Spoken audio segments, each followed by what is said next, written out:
Hola a todos y todas, soy Felisa Vázquez Gómez, profesora de pediatría y también adjunta de pediatría del Hospital Niño Jesús de aquí de Madrid. Y sin más, vamos a centrarnos en las enfermedades exantemáticas. En las enfermedades exantemáticas que siempre hay que tener de apoyo las imágenes, ¿no? Porque al final es lo que nos va a referenciar a nuestro paciente pediátrico. Tenéis una descripción muy amplia según las características que nos vamos a encontrar en nuestro paciente, según sean más maculares, según sean más papulares, según sean vesiculosas, según los agentes etiológicos, pero de cara a establecer esas características de una forma un poco más didáctica, lo que vamos a hablar a continuación es de aquellos síndromes más característicos, de aquellas enfermedades más características y cómo podemos nosotros identificarlas en nuestro estudio, en el propio examen, ¿de acuerdo? Aquí tenemos la primera de ellas, el sarampión. ¿Qué tenemos que reconocer nosotros del sarampión? Pues que siempre van a aparecer esta enfermedad exantemática con unos pródromos iniciales que van a cursar pues con fiebre, una fiebre bastante alta, con bastante malestar, con coriza, es decir, con un poco de mucosidad nasal, con conjuntivitis, como si fuese un catarro, pero un catarro que es un catarrón, o sea, con todas las características, pero a lo grande. Y curiosamente, en lo que es la mucosa yugal podemos encontrar estas manchas tan características que son tanto que además son patognomónicas, que son las manchas de Koplik.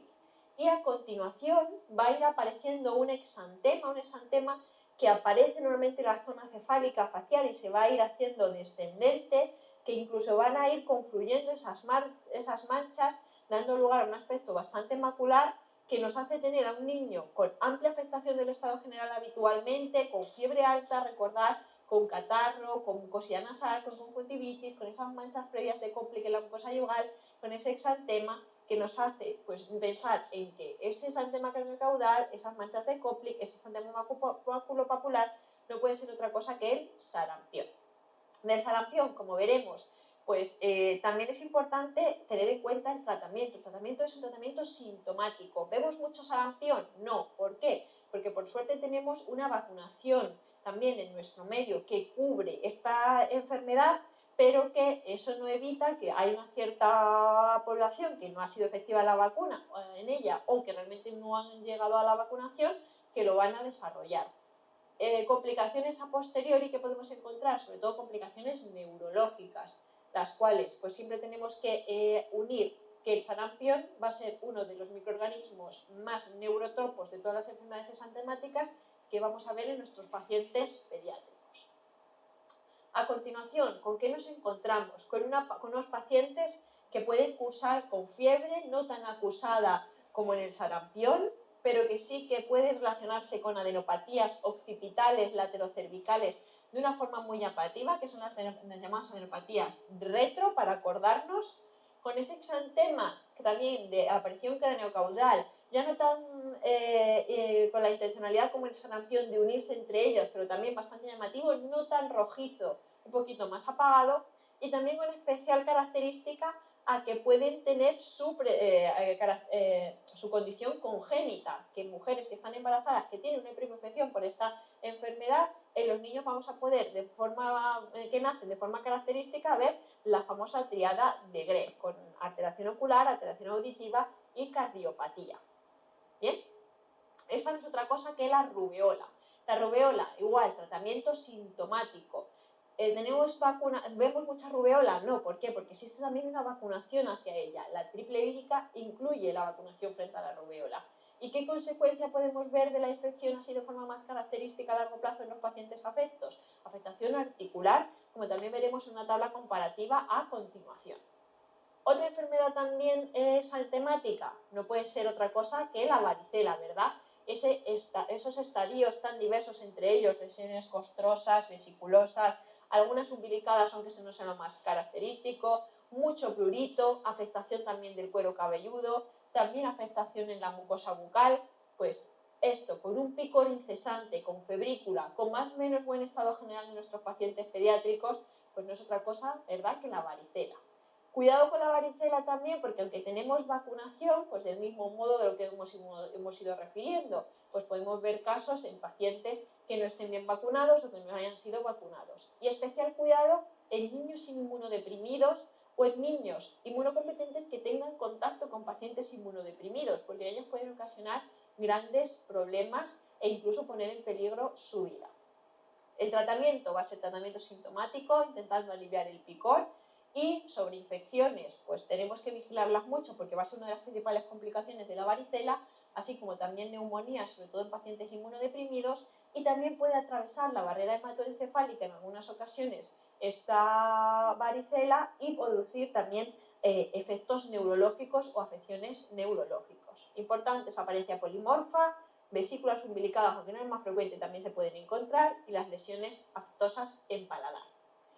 De la familia de la varicela tampoco se nos pueden olvidar los virus herpes, sobre todo aquí vemos una lesión bastante localizada, pero podemos encontrarnos en algunas primoinfecciones en pacientes pediátricos que dan unas auténticas gingivostomatitis herpéticas, y que niños que rechacen la alimentación o que podemos tener riesgo de deshidrataciones o que realmente pues veamos que tengan afectación del estado general, pues a lo mejor tenemos que hacer un manejo con ellos ingresados o derivarlos en este caso al medio hospitalario para que se pueda hacer un manejo pues, más dirigido a la patología de ese paciente. Y aquí tenemos esa reactivación del virus de la varicela en forma de herpes zóster, con esa famosa culebrilla, ¿verdad? Esas lesiones que siguen un determinado dermatoma en el cuerpo, con esa apariencia vesiculada, que en otras ocasiones pues ya lo vemos que está con una apariencia más polimorfa, que ya está un poquito más seca, que tenemos que vigilar mucho el dolor neuropático en estas lesiones, que se sequen bien ellas mismas y luego pues las cicatrices que puedan dejar, y cuidado, porque aunque típicamente se hayan relacionado siempre con pacientes pues, más ancianos o pacientes inmunodeprimidos, nada más lejos de la realidad. No es muy frecuente en nuestro medio, pero podemos encontrarnos a pacientes pediátricos, sobre todo ante situaciones estresantes, de exámenes importantes, ante algún evento vital de alta relevancia en su vida, que pueda aparecer e incluso sin haber tenido varicela, pero sí estando vacunados. Así es que ojo con el herpes zóster. Diagnóstico diferencial entre estos cuadros que acabamos de ver, pues del sarampión. ¿Qué debemos recordar? Pues como hemos comentado, catarro con fiebre alta, conjuntivitis franca, manchas de Koplik en la mucosa yugal que son patognomónicas, un exantema maculopapular confluente y, atención, tenemos afectación palmoplantar asociada. A nivel de esa sobreinfección, ¿qué podemos encontrarnos? Pues también que haya neumonías asociadas, otitis y afectación del sistema nervioso central. Tratamiento sintomático y recordad, vacuna de la triple vírica, igual que en la rubeola, que cuadra con un síndrome febril, con esas adenopatías retroauriculares y cervicales, que no solo afectan a palmas y plantas en el exantema, y que como consecuencia posterior tenemos esas artritis, artralgias que podemos encontrar en los pacientes afectos. Tratamiento sintomático, tenemos prevención por medio de la triple vírica. Varicela, pues síndrome febril, ¿verdad? No de una gran cuantía, con máculas, pápulas, vesículas, costras, que afectan mucosas y genitales y que va a tener un prurito, un picor desmesurado y muy llamativo. Importante, que pueden sobreinfectarse sobre todo por Staph aureus, que podemos tener también eventos respiratorios como la neumonía y también efectos a nivel del sistema nervioso central. Tratamientos sintomáticos a los pacientes inmunodeprimidos que necesitaremos emplear tratamiento con antivirales. Y no se nos puede olvidar que también tenemos vacuna de la varicela. Y para cerrar el círculo, y que también viene explicado en vuestro temario, pero que va unido con esta vacuna de la triple vírica, tenemos la parotiditis, que la parotiditis no es otra cosa que un cuadro que aparece con fiebre, a veces no aparece la fiebre o aparece sí la fiebre, pero no el síntoma más característico, que es la tumefacción parotidia, e importante, que borra el ángulo de la mandíbula. Puede ser bilateral, puede ser unilateral, puede ser más o menos simétrica, y a nivel de complicaciones sí que nos encontramos que puede también generar afección del sistema nervioso central en forma de meningitis aséptica. Importante, las hipoacusias neurosensoriales que pueden verse en estos pacientes, y afectación también de otras estructuras como el páncreas, como la tiroides.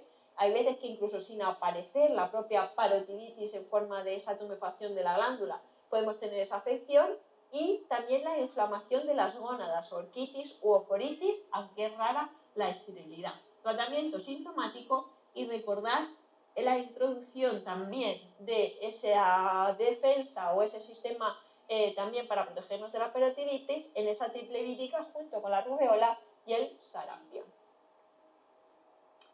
¿Qué otras enfermedades exantemáticas también tenemos que reconocer de nuestra práctica clínica diaria? Pues por ejemplo aquí nos encontramos con un paciente con un exantema súbito, un niño generalmente de edad de guardería que aparece un día con fiebre alta, más de 39, una fiebre sin foco, en la cual hemos establecido bien los criterios para saber qué pruebas complementarias tenemos que pedir a nuestro paciente, en el cual a un día fiebre, 2 días fiebre, tercer día fiebre, y de repente esa fiebre se anula, pero aparece al 4.º día de la evolución un exantema maculopapular, como el que veis en las imágenes, que en torno a los otros 3 días posteriores se suele eliminar. El niño pues prácticamente puede tener un poco de picor, de malestar, pero con muy buen estado general, y en la fase febril sí que pueden aparecer algunas crisis febril, que es una de las complicaciones, como bien conocéis, más frecuentes a nivel neurológico de la urgencia pediátrica. Y ya tendríamos aquí el elemento, factor,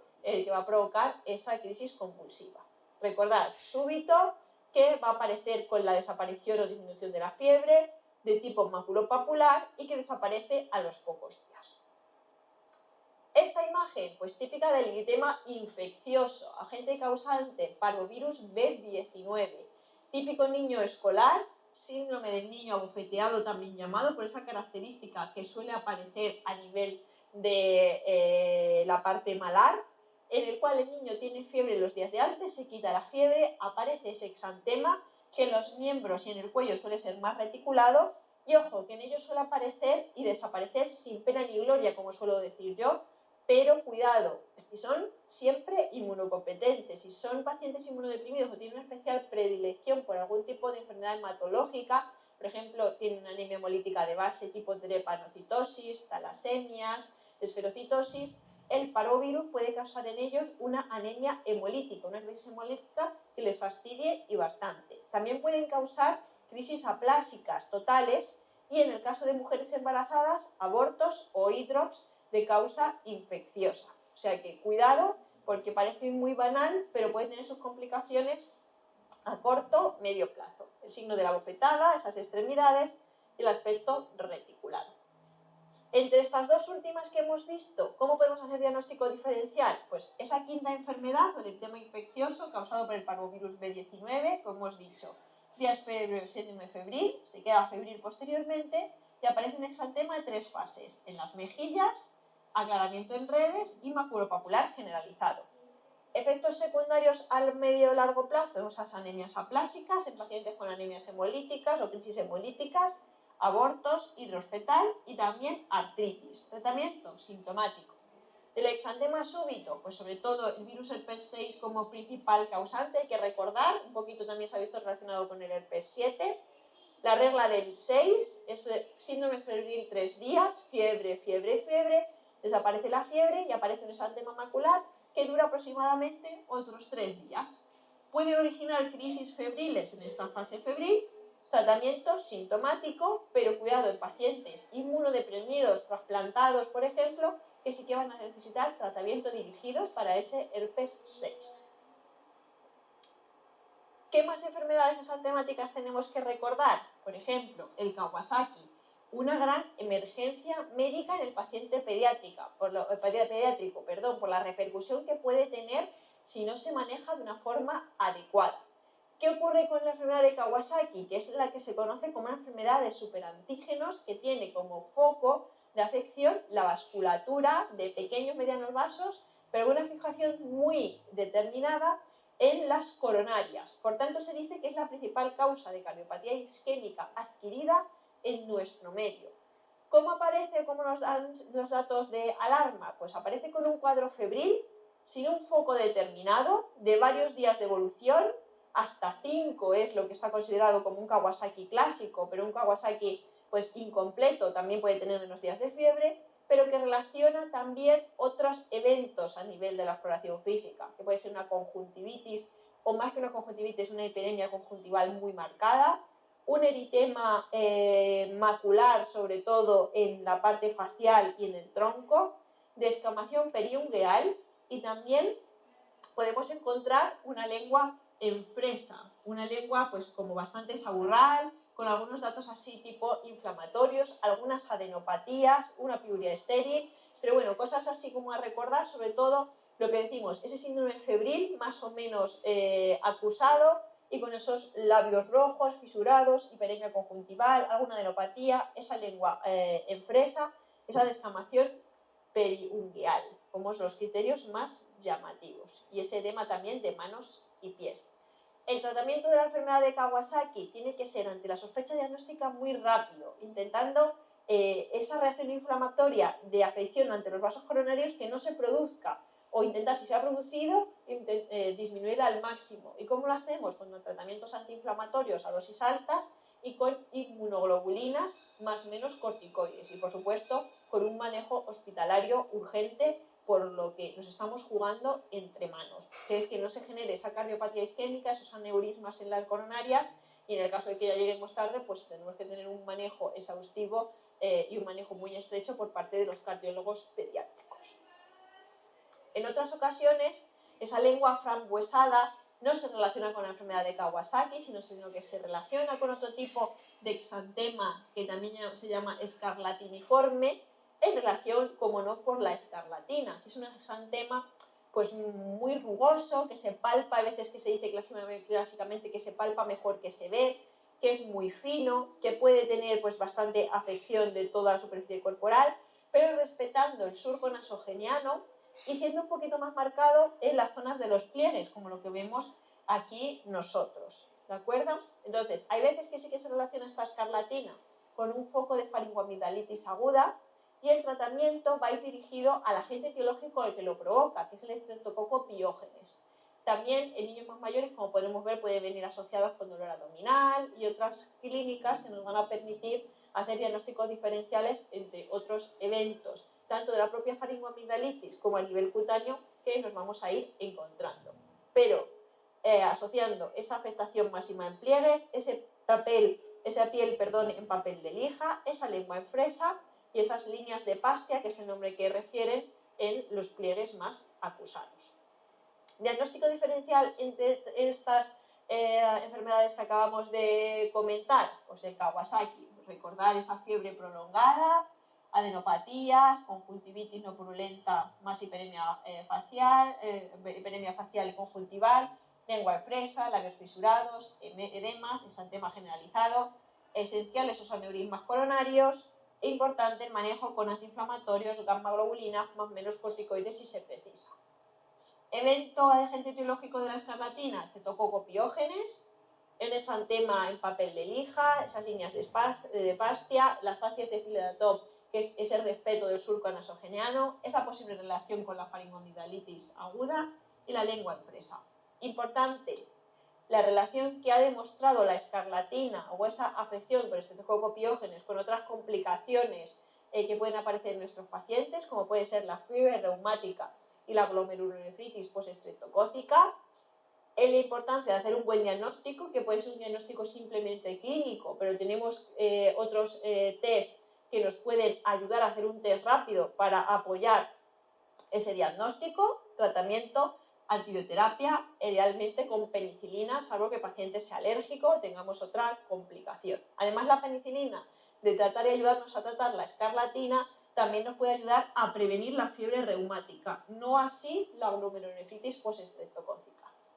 Y no podemos también dejar de hablar, también por ser un evento importante el paciente pediátrico, tanto a nivel de dificultad respiratoria, de crisis respiratoria, que nosotros podemos ver en la práctica del día a día y que en algunas ocasiones, aunque no sea muy claro, puede tener un poco de exantema o más que exantema, una rubección facial, es la tosferina, que simplemente quedaos con la idea de que el agente etiológico más importante que lo causa es la bordetela, que tenemos una vacuna frente a ella pero de baja protección, que los niños tienen accesos de tos y que realmente la tosferina es una enfermedad que está en aumento la prevalencia en estos últimos años de nuestra vida a pesar de esa vacuna, y tienes esos accesos de tos, esa rubefacción tan marcada, también la presencia de un gallo inspiratorio con esos accesos de tos y, lo que implica más gravedad, que también pueden desarrollar pausas de apnea, así como de complicaciones, neumonías o incluso convulsiones. El tratamiento pues va a ir sobre todo dirigido a ese diagnóstico de esa tosferina con antibioterapia, eritromicina, citromicina, tanto del paciente afecto, más menos ingreso, más menos por tanto derivación al medio hospitalario, según veamos la clínica de dificultad respiratoria que pueda tener nuestro paciente y la edad, porque va más pequeños, más comprometidos a nivel respiratorio, así como tratamiento también del núcleo familiar para intentar no propagar esa propia afección respiratoria. Otros eventos exantemáticos, lesiones cutáneas muy típicos de la edad pediátrica, pues la enfermedad pie-mano-boca o mano-boca-pie, que la podemos ver de una forma bastante frecuente en los consultorios, con afectación de la mucosa bucal, afectación de lesiones también en manos, en pies, que suele molestar un poquillo, puede producir un poco de picor, algo de febrícula, que está causado por el Coxsackie A16, pero en general tratamiento sintomático. Y cómo no, hay otras lesiones también de la piel, otros exantemas, que bien requieren ser mencionados por, sobre todo el diagnóstico diferencial que puede existir entre ellos, o que debemos hacer entre ellos, y lo que nos pueden asustar, y sobre todo teniendo en cuenta que nos jugamos con cada uno de estos pacientes. De tal forma que la púrpura que tenemos en esta pantalla, esas imágenes petequiales que incluso se fusionan y dan placas purpúricas, es la púrpura de Solingen, que es realmente una vasculitis de pequeño mediano vaso, que también tiene bastante afección o bastante predilección por la vasculatura a nivel abdominal, a nivel renal, que puede provocar una alteración de la función renal y por tanto el órgano diana que siempre tenemos que, ante estas lesiones tan características, tener en cuenta es el riñón. Y todos los pacientes deben ser tratados, o de todos los pacientes deben ser por lo menos investigados en la función del riñón por medio del sistemático de orina, por medio de saber si tenemos proteinuria, si tenemos hematuria y la toma de una tensión arterial con la posterior, luego el posterior seguimiento de las tensiones arteriales y las funciones urinarias. ¿Cómo podemos distinguir estos exantemas tan purpúricos petequiales de otros más graves? Sobre todo por el estado general del niño. Hay veces que esta púrpura del Solingen se relaciona con dolor abdominal, también cuidado con las gónadas en los varones, dolores también articulares, pero en general tienen buen estado general, no suelen tener fiebre, el aspecto no es séptico, lo cual nos ayuda a hacer un adecuado manejo de estas lesiones purpúricas. Todo lo contrario con este paciente, con estos exantemas petequiales, con esa ya agrupación tan marcada, si vemos la diferencia, ¿no? Parece que ya se han creado como placas, como mucho más hacia adentro, que estamos hablando de unos exantemas petequiales que pueden poner en peligro franco a nuestro paciente pediátrico, porque puede ser equivalente de una sepsis. Y por tanto, la puerta de entrada en una consulta con este tipo de lesiones nos tiene que hacer ver bien lo que le está pasando a nuestro paciente, si se asocia con fiebre, si no se asocia con fiebre, si ha sido cuánto tiempo de evolución que han aparecido estas lesiones, en qué ambiente epidemiológico nos estamos moviendo, cómo está el calendario vacunal, porque es esencial e importantísimo saber qué nos estamos jugando.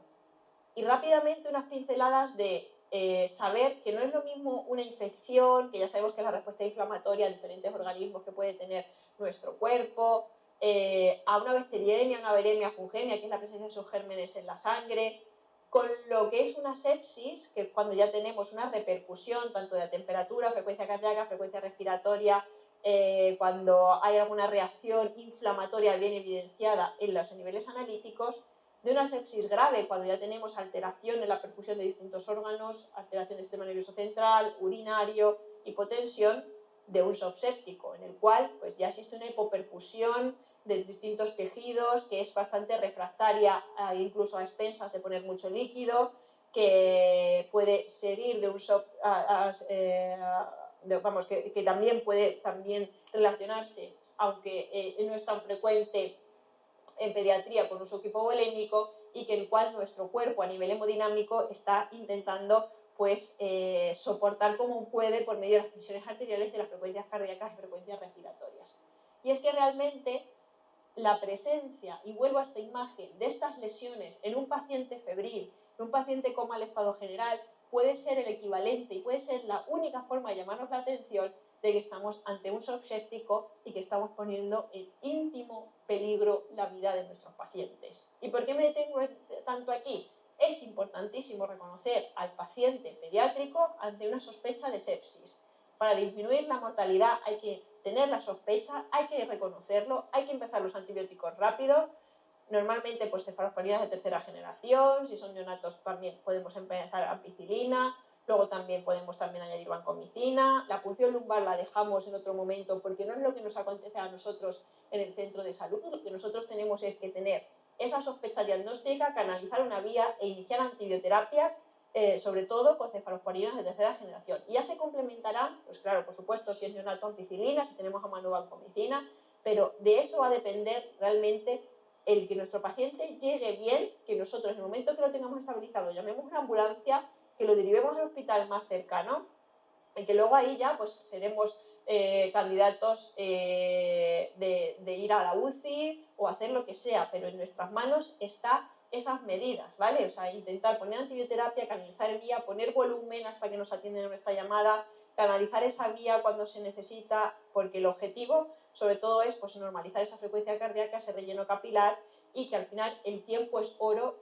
ante esos eventos y ante esas características del paciente con una sepsis y con esa unión de esas lesiones petequiales o purpúricas que hemos visto con un agente que a nivel etiológico se nos tiene que quedar grabado, que son esas bacterias que son las que realmente pueden hacernos perder la vida, y sobre todo con esas lesiones petequiales en las que nos vamos a tener que cubrir las espaldas, que por eso tenemos ese epígrafe en vuestros apuntes de una forma bastante consensuada y dirigida, es para esa Neisseria meningitidis, que es la causante de por no llegar a tiempo o no sospecharla o no tenerlo nosotros en cuenta, de producir grandes problemas en los pacientes pediátricos.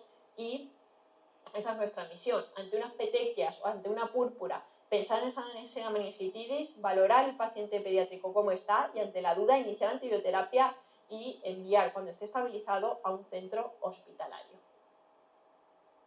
Por supuesto, el manejo en urgencias, el manejo que nosotros tenemos que hacer a nivel de nuestro centro de salud es seguir el ABC, que eso realmente no nos vamos a detener porque ya lo sabéis de las distintas emergencias, urgencias que hemos ido evidenciando, poner antibióticos, poner volumen y ante todo pues derivar a tiempo para que estos pacientes estén en las UCIs pediátricas que requieren. Las pruebas complementarias ya se tendrán en cuenta lo que se tiene que hacer. Y el tratamiento, pues como hemos dicho, esencial, empezar con antibioterapia, si son neonatos tener mayor cobertura, pero sobre todo fijaos en ese antibiótico único y exclusivo cuando hay una sospecha de una Neisseria meningitidis, de un meningococo, cefotaxima, porque es realmente lo que le va a salvar la vida a nuestro paciente pediátrico. Y para intentar entrenar un poquito, pues os he preparado un par de preguntas sobre estos exantemas, que es una causa muy frecuente de manejo a nivel de nuestra consulta, para intentar pues, cerrar esos conceptos y almacenarlos bien. Y nos dicen, una lactante de 1 año de edad presenta fiebre de 24 horas de evolución, cuadro catarral nasal y un exantema generalizado, rosado, poco confluente. En la floración se palpan aderopatías numerosas de predominio occipital. El diagnóstico más probable es 1. Rubeola, 2. Sarampión, 3. Exantema súbito, 4. Escarlatina. Pues si atendemos a que el paciente tiene 1 año de edad, que tiene cuadro catarral nasal, exantema generalizado, rosado, poco confluente, fiebre y sobre todo las adenopatías occipitales, el diagnóstico con todo lo que hemos dicho será, efectivamente, como estáis pensando, rubeola. Ante este otro ejemplo, uno de sus compañeros de carrera, que es internista actualmente, tuvo hace 8 meses un bebé y le consulta telefónicamente porque desde hace 3 días su hijo presenta un cuadro febril sin otra sintomatología, salvo un poco de irritabilidad cuando tiene fiebre. Esa misma mañana le llama porque le ha aparecido un exantema en tronco coincidente con la desaparición de la fiebre. ¿Cuál de las siguientes afirmaciones le parece la más correcta? ¿Qué es lo que nos preguntan? 1. El diagnóstico más probable es una infección por sarampión. 2. Seguramente el niño tiene también exudados amigdalares. 3. Estaría indicado un tratamiento con amoxicilina vía oral. 4 se asocia a infección por un virus herpético humano tipo 6. Pues estamos ante un niño que realmente con la edad, con esas características de fiebre, 3 días sin fiebre, sin otros síntomas, que se quita la fiebre, aparece en exantema, sin miedo a equivocarnos, podríamos marcar efectivamente la opción 4 de una infección asociada a ese exantema subitum virus herpético humano tipo 6. Muy bien. ¿Qué más cosas de forma frecuente podemos evidenciar nosotros en la patología pediátrica? Pues en la patología pediátrica también nos podemos encontrar con todo lo que acuse el medio otorrinolaringológico, ¿verdad?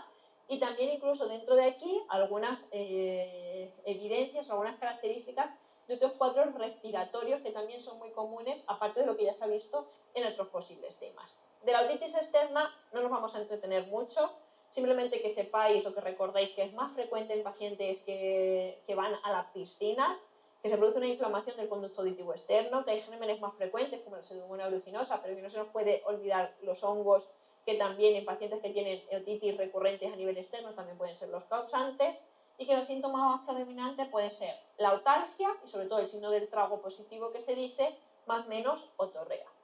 El diagnóstico, sobre todo por medio del signo del trago, fijaos qué imágenes nos podemos encontrar tan llamativas del conducto auditivo externo en la exploración.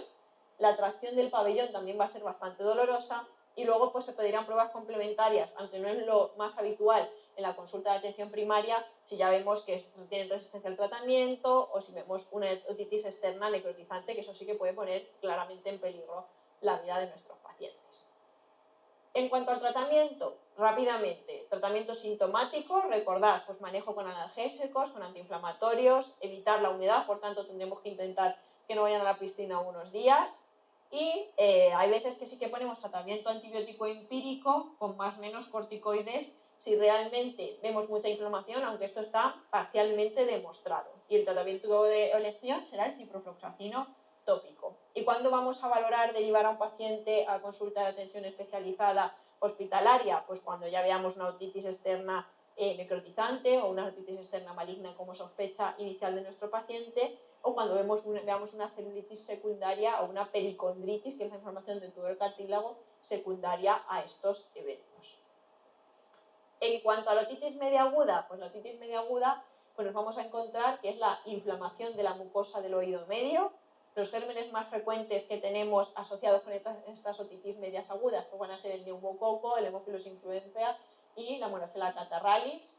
Y pues que normalmente nosotros, si luego también tenemos algún otro dispositivo añadido a nuestros pacientes, pues esto puede verse pues más en relación con la pseudomonas aeruginosa, el E. coli, estreptococcus piógenos, que pueden producir infecciones en el tubo de timpanostomía. Aquí tenemos varias imágenes que nos evidencian cómo podemos encontrar desde una membrana timpánica normal hasta cómo se produce un eritema muy marcado, una inflamación, como veis, y cómo está totalmente ya abollonado y puede llegar ese abombamiento a romper la propia membrana timpánica. En cuanto a la clínica y el diagnóstico de nuestro paciente, pues ¿qué nos vamos a encontrar? Que podemos tener una otalgia. La otalgia va a ser lo más característico de nuestros niños, con un despertar brusco, llanto inconsolable. Es muy típico que vengan a las 3 de la mañana a una urgencia hospitalaria porque no está abierto el centro de salud y que es que dice que el niño ha empezado a llorar de una forma muy brusca, con más o menos otorrea asociada. En la exploración con otoscopia vamos a encontrar ese abombamiento timpánico que hemos visto previamente en las imágenes, y pruebas complementarias en sí tampoco vamos a necesitar, dependiendo también de cómo esté el estado general de nuestro niño, pero no va a ser lo más típico de necesitar ante una otitis al uso. No todos los eritemas de la membrana timpánica o no toda esa clínica compatible va a poder ser diagnosticada como tal de una otitis media, sino que hay una serie de criterios diagnósticos que os repaso brevemente los que nos tenemos que quedar con ello. Siempre será una otitis si vemos un abombamiento de la membrana timpánica moderado, muy intenso, y o la presencia de otorrea que no se deba a una otitis externa. O también puede ser ante un abombamiento más discreto y reciente, con un eritema intenso de la membrana timpánica y otalgia, o sus equivalentes. El niño es un lactante pequeño con una gran irritabilidad y vemos una exploración que es concordante con todo lo que aquí llamamos lo que hemos dicho. Pero aquí manda la clínica. La clínica y la exploración de esa otoscopia es lo que nos va a indicar ante qué evento estamos nosotros en nuestro paciente. ¿Cómo vamos a actuar? Pues te podemos poner el tratamiento nosotros directamente en nuestro consultorio, salvo que ya veamos complicaciones, mala evolución, en el cual pues tendremos que derivar a una actuación hospitalaria, tanto de pediatría en el medio hospitalario como de otorrino, pues por ejemplo en neonatos que sean menores de 15 días, o si tenemos una sospecha de una complicación local o regional, o cuando tenemos una enfermedad de base asociada a un evento de inmunodepresión, por ejemplo, una otitis media en un paciente oncológico, pues no lo deberíamos manejar nosotros en el centro de salud, sino de elevarlo al centro correspondiente. En cuanto al tratamiento, por supuesto, que el niño no tenga dolor, analgesia, que el niño reciba antibioterapia cuando se precise, el tratamiento de elección va a ser la amoxicilina a dosis altas, ¿de acuerdo? Y pues unos días determinados, de 5 a 10 días. Y la antibioterapia lo vamos a iniciar o no, o vamos a tirar más de analgesia, según estemos ante una otitis media aguda que sea confirmada, o cuando esta sea probable tendremos que tener ahí algunas diferencias. Por ejemplo, ante una otitis media confirmada o probable, pues si son menores de 6 meses, todos vamos a iniciar antibioterapia. Entre 6 meses y 2 años, si es confirmada antibioterapia, si es probable, prácticamente igual, antibioterapia. Pero ¿qué ocurre si en un mayor de 2 años no tenemos una otitis media confirmada, sino que es probable? Pues que en este caso podemos poner analgesia durante 48 horas, volver a reevaluar a nuestro paciente a nivel de la consulta de nuestro ambulatorio y valorar entonces. Si en 48 horas con la analgesia pautada ha cedido esa otalgia y vemos que esa otitis sigue siendo probable y la evolución ha sido buena, pues solamente necesitará observación sin iniciar antibioterapia. Complicaciones. Pues las complicaciones con las cuales nos tenemos que quedar sobre todo son las mastoiditis. Que las mastoiditis, os traigo aquí un ejemplo de que lo veáis, ¿no? Se produce un desplazamiento del pabellón auricular, se produce una inflamación, un eritema muy marcado en la zona retroauricular, pues de una forma que prácticamente no te deja lugar a dudas, y eso lo que vemos es que es la complicación más frecuente de una otitis media aguda, es más frecuente en niños pequeños, cierto es, y la clínica pues cursa con dolor, con fiebre, con una gran sensibilidad en esa zona, con un eritema como hemos visto, con ese desplazamiento del pabellón auricular y por supuesto el tratamiento va a ser de ingreso hospitalario inmediato y poner tratamientos dirigidos a nivel sistémico. El manejo de la mastoiditis, pues lo que hemos comentado, ingreso, pruebas de imagen, hacer PIC a otorrino, una interconsulta y el tratamiento pues dirigido a esa infección tan importante, intravenoso, con analgesia intravenosa, más menos cirugía, porque es muy raro que simplemente con la antibioterapia se pueda mejorar y resolver la mastoiditis. ¿Qué más cuadros podemos tener a nivel de la esfera ORL? Las faringoamigdalitis agudas, que ya hemos avanzado un poquito antes hablando de la escarlatina, si recordáis, y la escarlatina es porque íntimamente se puede relacionar con la faringoamigdalitis aguda de origen estreptocócica. Por supuesto que no son las más frecuentes, porque las más frecuentes en niños más pequeños van a ser de etiología viral, e incluso en adolescentes también tenemos un agente viral también muy característico, que es el virus de Steinbach. ¿Cómo podemos diferenciar de una forma rápida aquellas faringoamigdalitis que sean víricas de las estreptocócicas? Pues sobre todo por la edad, en niños más pequeños o en ese pico de adolescentes, más vírica, entre 5 y 15 años estreptocócica. También van a tener una diferencia estacional entre lo que es verano, invierno, primavera. El comienzo de las estreptocócicas, quedaros que es muy brusco, con un grandísimo dolor de garganta y con fiebre alta y con muchos exudados. Lo que pasa es que los exudados nos pueden liar un poco cuando se encargan de ser los agentes etiológicos el virus de Steinbach, que también puede dar unos exudados bastante marcadas. Adenopatías sí que pueden dar todos ellos. El exantema, recordar de la estreptocócica, que es escarlatiniforme, aunque la vírica puede dar algunos también maculares, papulares. Las vesículas suelen ser más frecuentes en la faringoamigdalitis vírica, el dolor abdominal y la cefalea, por contra, son más frecuentes en la estreptocócica, y muchas veces ese diagnóstico de faringoamigdalitis aguda en un paciente con fiebre alta, con algunas adenopatías submandibulares, con ese exantema asociado de dolor abdominal y cefalea, no puede ser otra cosa que la faringoamigdalitis estreptocócica. En cuanto a cómo se maneja, pues por esas características clínicas y epidemiológicas del diagnóstico diferencial, Si es sugestivo todo de etiología viral, no vamos a hacer nada, tratamiento sintomático, por supuesto.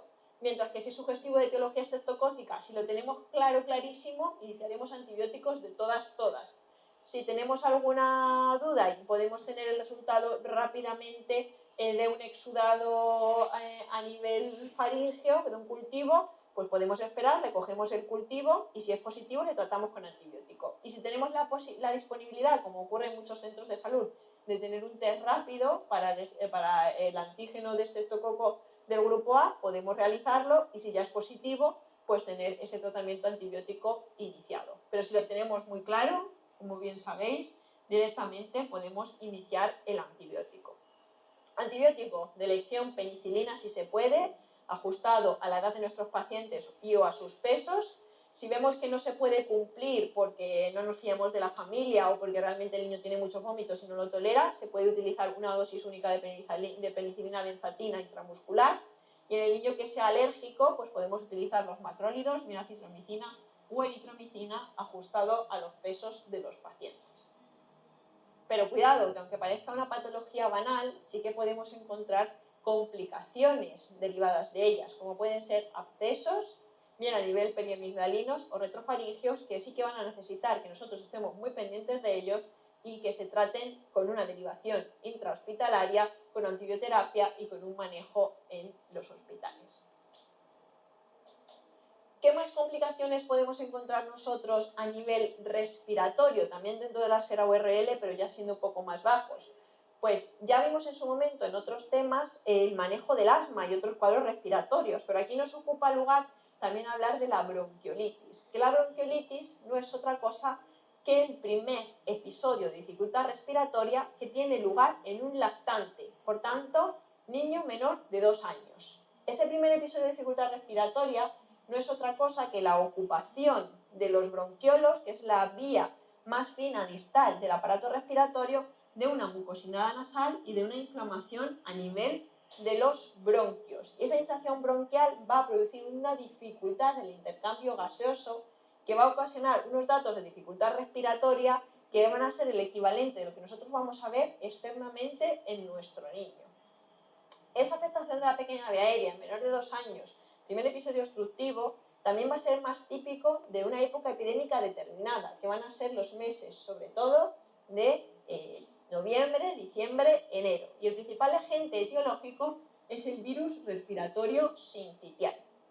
En estos casos, nosotros tenemos que identificar una etapa que decimos que es una enfermedad bifásica, en el cual hay una primera etapa en la cual el niño va a tener simplemente una infección de las vías respiratorias altas, viene a nuestro consultorio un lactante de 6 meses, con algo de febrícula, con algo de mucosidad nasal y tenemos una auscultación pulmonar normal. Y sin embargo vuelve a las 48 horas, 24 horas de vida con un cuadro de dificultad respiratorio franco. ¿Por qué? Porque esa inflamación ha llegado a tener una localización que es el bronquiolo, y eso en el niño se va a identificar como un cuadro de dificultad respiratoria con más o menos de saturación, y además que en esa clínica B, evolucionada en las 24-48 horas, lo que vamos a encontrar es una auscultación pulmonar totalmente patológica, donde ahí encontramos roncos, sibilantes, crepitantes, subcrepitantes, todos los ruidos patológicos que podáis encontrar, que os podáis imaginar, especialmente sibilantes, que es como el ruido más característico y que uno siempre querría que le pusiesen en todas las preguntas de los exámenes y querría escuchar en los pacientes para diagnosticarlos clínicamente de una bronquiolitis. Y el diagnóstico efectivamente va a ser clínico, basado en esa evolución, basado también en ese diagnóstico que nosotros hemos llevado a cabo, y eso es lo que nosotros vamos a tener que pelear en el examen, ¿de acuerdo? O sea, que nos van a hablar de pruebas complementarias, pero nosotros tenemos que mantenernos férreos e identificar que el diagnóstico de una bronquiolitis es clínico. Y podremos, si se deriva a un centro hospitalario porque no nos quedamos tranquilos o porque realmente nosotros no tenemos posibilidad por la hora, por el manejo de poder atenderlo, pues en ese caso tendremos que realizar un exudado nasal, un antígeno, sobre todo dirigido al virus respiratorio sincitial, pero sobre todo a nivel epidemiológico, y si el paciente necesita ingresar en el medio hospitalario, saber si son VRS positivos, VRS no positivos. ¿Por qué? porque el otro tanto por ciento que no son virus respiratorios sincitial positivos serán para influenza, serán metaneumovirus, serán otro tipo de coronavirus, serán un montón de diferentes microorganismos que no todo es VRS. Tratamiento, lo primero, tratamiento sintomático. Lo que cura la bronquiolitis es el tiempo, la oxigenoterapia y la alimentación de nuestros niños. Tendremos que diferenciar qué paciente por su dificultad respiratoria se debe quedar hospitalizado, qué paciente se puede manejar de forma ambulatoria y según ello pues hacer controles más o menos estrechos. Por supuesto que a más pequeños, afectos más pequeños, pues sí que tendrán más gravedad y por tanto precisarán ser ingresados, pero hay otros pacientes de edades intermedias que pueden ser manejados muy bien en el centro de salud. Tratamientos más allá de la oxigenoterapia, lavados nasales, tratamiento de confort, pues tenemos el salbutamol como gran broncodilatador, que es verdad que si son mayores de 6 meses de edad, como ya tenemos los receptores beta-adrenérgicos, podremos plantear usarlo, bien con cámara inhalada, pocas veces ya con solución oral, ¿vale? O sea que esto pues mucho más rara.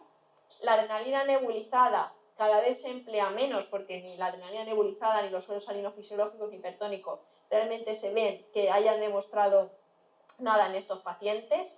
Y lo que sí que tenemos claro es que la profilaxis con palivizumab se puede realizar en esos meses epidémicos, noviembre, diciembre, enero, solamente en pacientes pediátricos con alto riesgo de tener una bronquiolitis grave, entre los que estamos los pacientes neonatos que realmente son grandes prematuros, pacientes cardiópatas, broncópatas, que son niños que sí que van a tener como una necesidad extra de ser llevados a una prevención, y son estos niños justo que en el mal caso de que tuviesen que ingresar a pesar de esa profilaxis, pues sí que se podría valorar utilizar la ribavirina como un antiviral, aunque esto no es la panacea, para poder nosotros disminuir el riesgo de ingreso en UBI o intentar pues disminuir el tiempo de hospitalización. Pero realmente es un fármaco que de igual manera también está en desuso, por eso lo pongo aquí entre interrogaciones en el medio hospitalario.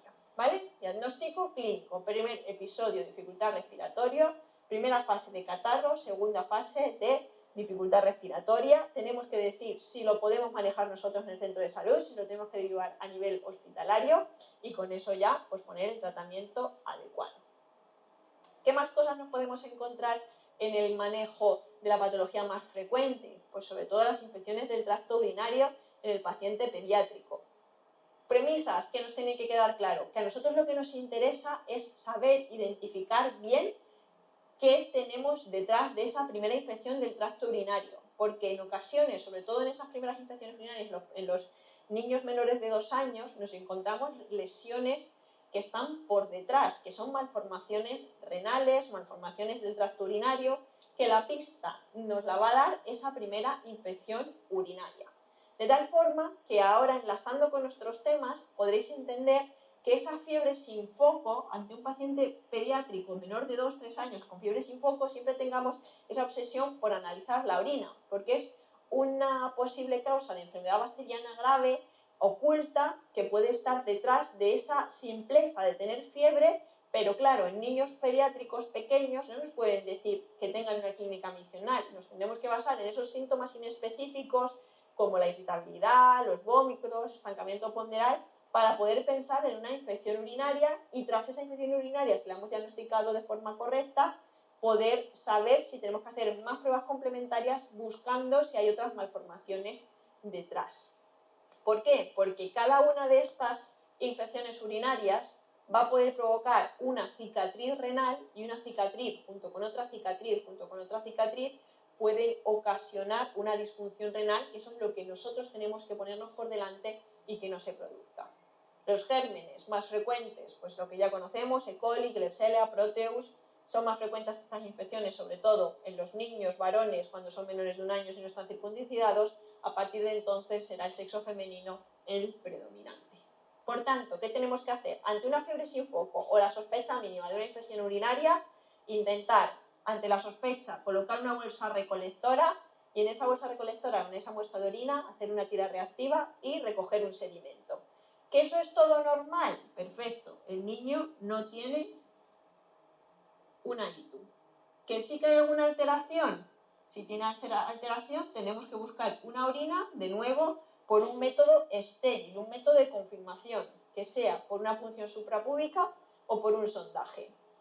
De tal forma que recogeremos una nueva muestra de orina para un sedimento y para un cultivo, y se identificará ese germen pues 2-3 días después en el caso de que tengamos esa infección urinaria.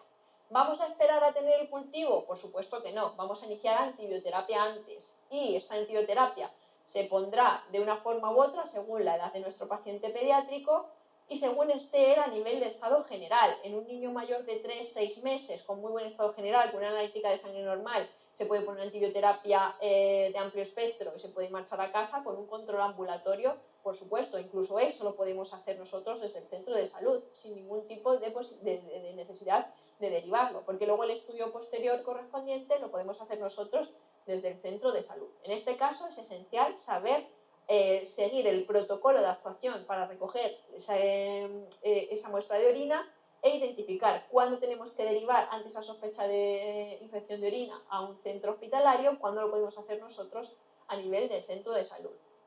Las cistitis claramente se pueden manejar en pacientes al uso que puedan hacer sumisión espontánea y lo hayamos identificado sin ningún tipo de problema, y poner antibioterapia desde el centro de salud hasta haber identificado cuál es el germen por el urocultivo y nosotros estar pendientes de ese dato microbiológico. En los niños más pequeños, ¿qué es necesario identificar? Pues como os decía antes, que detrás de esas infecciones urinarias puede haber en algunas ocasiones algunas malformaciones y nosotros tenemos que saber identificarlo en nuestro paciente pediátrico. ¿Y cuál es la escalada de pruebas complementarias que necesitaríamos así al uso? Pues en primer lugar, lo que es más inocuo, que te permite ver bien la morfología sin hacer daño al paciente, por tanto, ecografía de vías urinarias.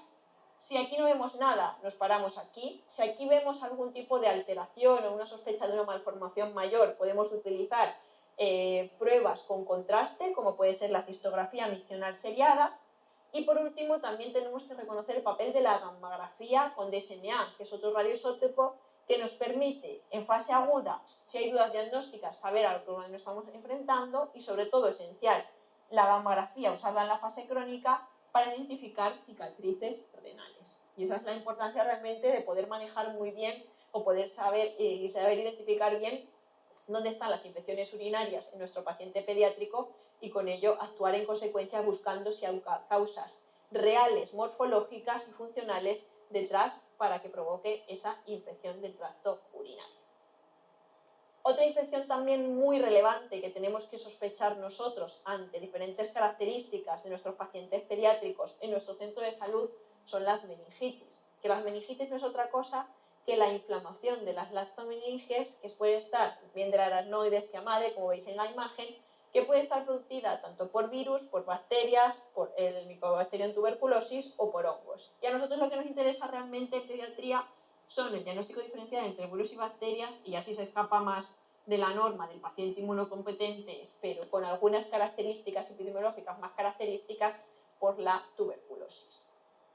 ¿Qué tenemos que reconocer de ello? Pues saber que el 80% de las meningitis van a ocurrir en la infancia, que por desgracia las meningitis bacterianas siguen teniendo una alta mortalidad a pesar de diagnóstico precoz, de tener todos muy interiorizadas las terapias antibióticas, de los avances en medicina también de cuidados intensivos, y sobre todo, y nada desdeñable, las secuelas neurológicas, auditivas y del desarrollo psicomotor que podemos encontrar en nuestros pacientes.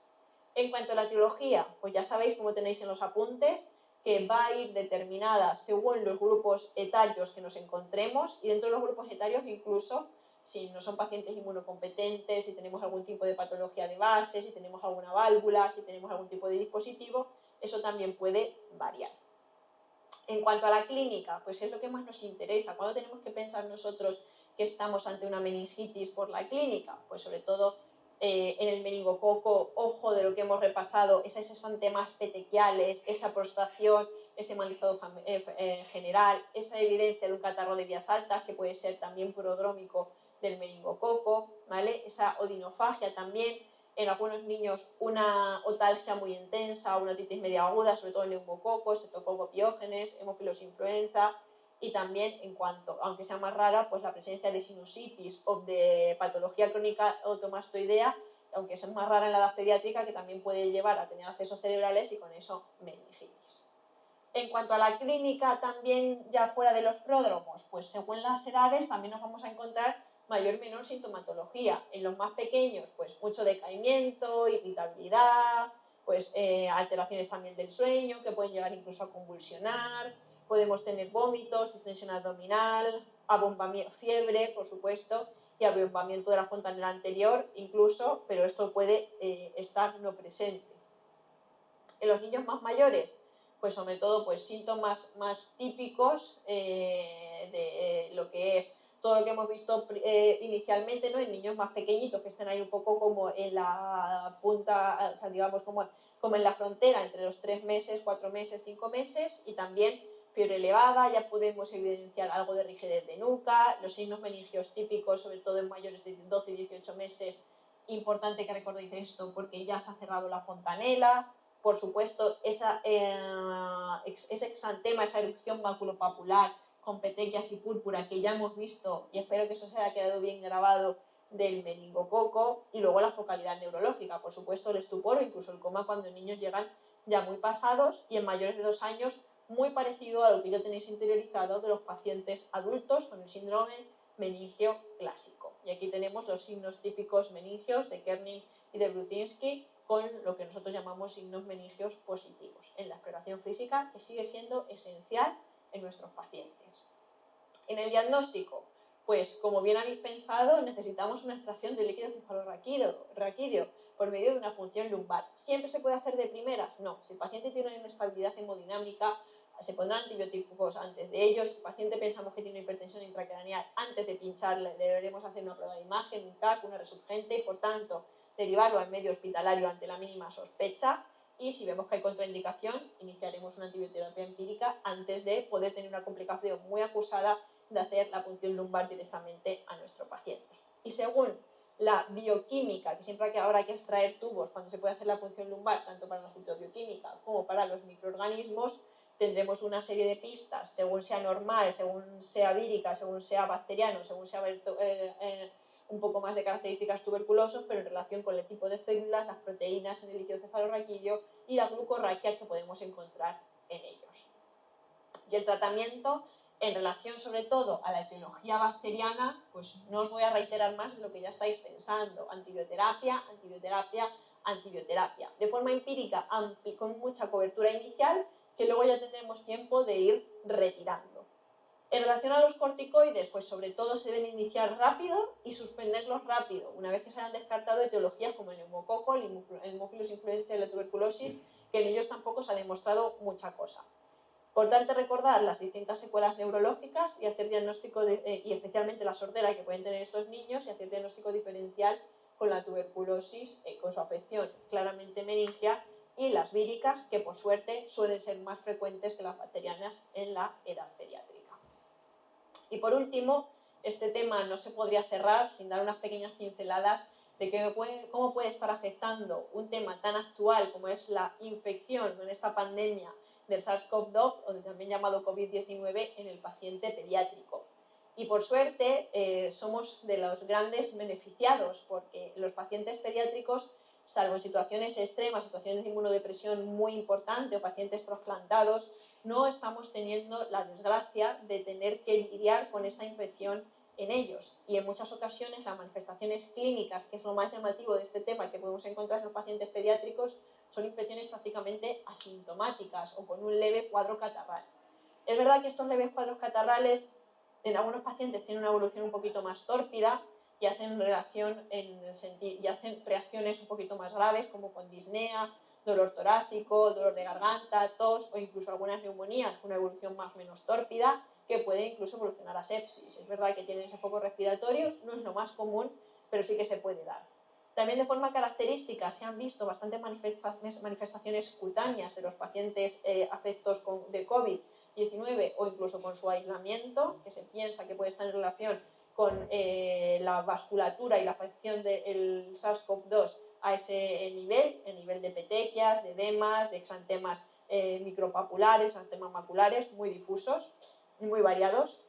Y por último, siendo lo más importante, es lo que se llama el SIMPED2 o PIMS, que es el síndrome inflamatorio multisistémico pediátrico vinculado al SARS-CoV-2, que son patologías o cuadros inflamatorios muy llamativos que se ven en pacientes pediátricos más allá de las 3-5 semanas de haber tenido la infección activa por el SARS-CoV-2, o sea que se ve a tiempo pasado, que cursa con un estado de shock, de fiebre, elevación de reactantes, afectación cardíaca, digestiva, coagulopatía, afectación ocular, afectación de piel y sobre todo con un shock o hipotensión muy marcada, y que el tratamiento, una vez que es un tratamiento, por supuesto, basado en criterios también de exclusión, tenemos que haber descartado que no haya otras causas detrás, y sobre todo tratamiento con soporte hemodinámico, inmunoglobulinas intravenosas y corticoides sistémicos. El manejo del SARS-CoV-2 debe ser bastante parecido, similar, y eso es lo que proponemos nosotros desde las distintas sociedades pediátricas, y que a un niño de una sospecha se le debe testar, y ojalá también vayamos avanzando en el tema de la vacunación, que por suerte ya parece que tenemos vacunas disponibles en distintos grupos etarios, y que esto se pueda hacer también extensible al resto de la población pediátrica y que podamos seguir avanzando en el conocimiento y en la lucha de esta enfermedad.